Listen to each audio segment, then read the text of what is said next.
Hi, this is Mark from Top Local. We're here with Bernie Pawlik. We're going to talk cars. So we're talking about a 2007 Audi Q7 that had an engine oil leak repair. How you doing, Bernie? I'm doing really well this morning.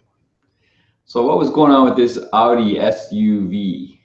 Well, this vehicle came to us with an engine oil leak, and it was quite an oil leak. When with the engine running, there'd be, every minute there'd be maybe every couple of minutes there'd be a drip on the ground. So it's a pretty substantial leak.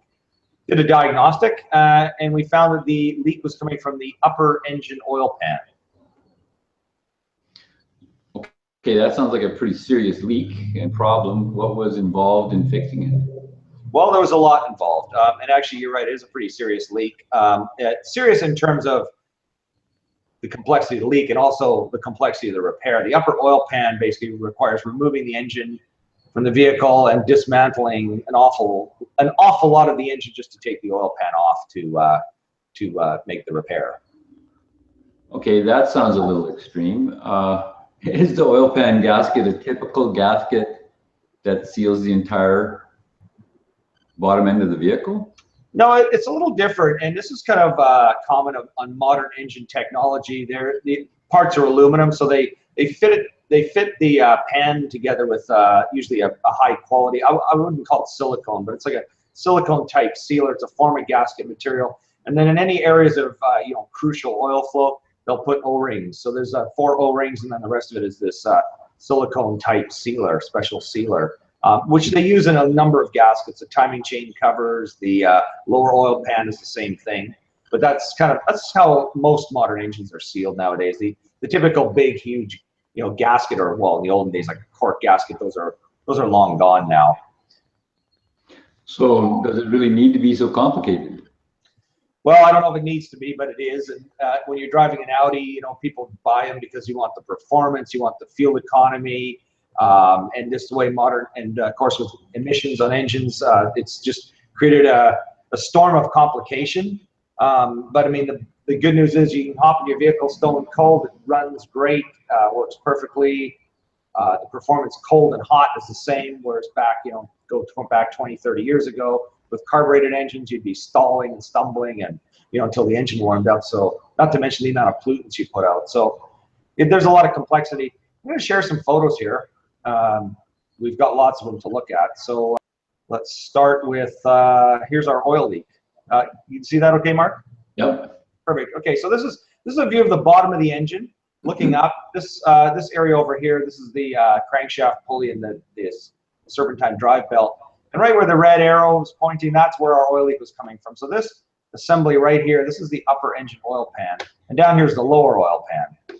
Lower oil pan, by the way, can be replaced inside the vehicle, but the upper is a much more deeply buried component, let's say. So so that's where our leak was. This is what we viewed in the engine. Once we pulled the engine out, is another view of the kind of head on. This is the seam of the upper oil pan right here. And so that's where, that's, again, you can see the leak. The oil's pouring down out of here, down here, as the engine was running. So let's look at complexity. There's the back view of the engine. These are the timing chains in the engine. I mean, this is like a really, really complicated setup with a lot of bits and pieces. Fortunately for our client, everything seems to be in pretty good order, but there are a lot of parts and pieces that can wear here, a lot of money. So you basically here, there's the crankshaft. So this is where it kind of all starts turning from. You've got chains here driving the oil pump drive. Then you've got chains here. This is the main chain that drives the camshaft gears. And then you've got chains that drive the camshafts. And these are the variable valve timing phasers. There are solenoids up here. So there's a lot that goes into this to make this engine run like the beautiful engine it does. But as you can see, there's a lot of complexity here. What else have we got here? There's a view of the here's a view of the vehicle.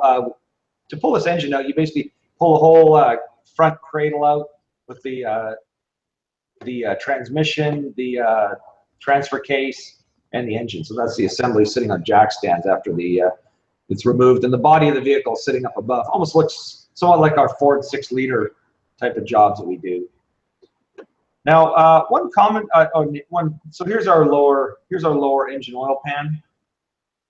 So this is sort of what the unit looks like, mostly cleaned up and ready to be reinstalled. A nice, very precise piece of machine, precision machine piece of equipment. And yeah, so now one area of problem on these Audis, these engines are fairly reliable, but there's one problem area, and that is the intake manifold. Inside the intake manifold, there are runners to change the airflow inside the intake manifold. Again, this is what gives the engine the performance that it has. There's a set of runners here right by the intake ports. There's a set of runners here, and then inside the manifold there's a set of runners that change as well. There's actuators over here which are electronically controlled.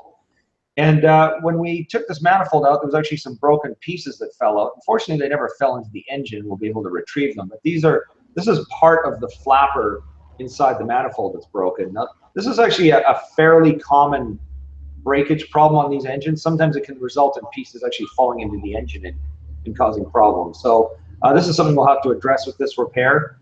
It's expensive. Unfortunately, you have to buy a complete manifold, and it seems to only be available from Audi. So again. Awesome. Okay. Yeah. So there's a view of the complexity and some of the things. One of the things that goes wrong, a couple of things, and there we have it.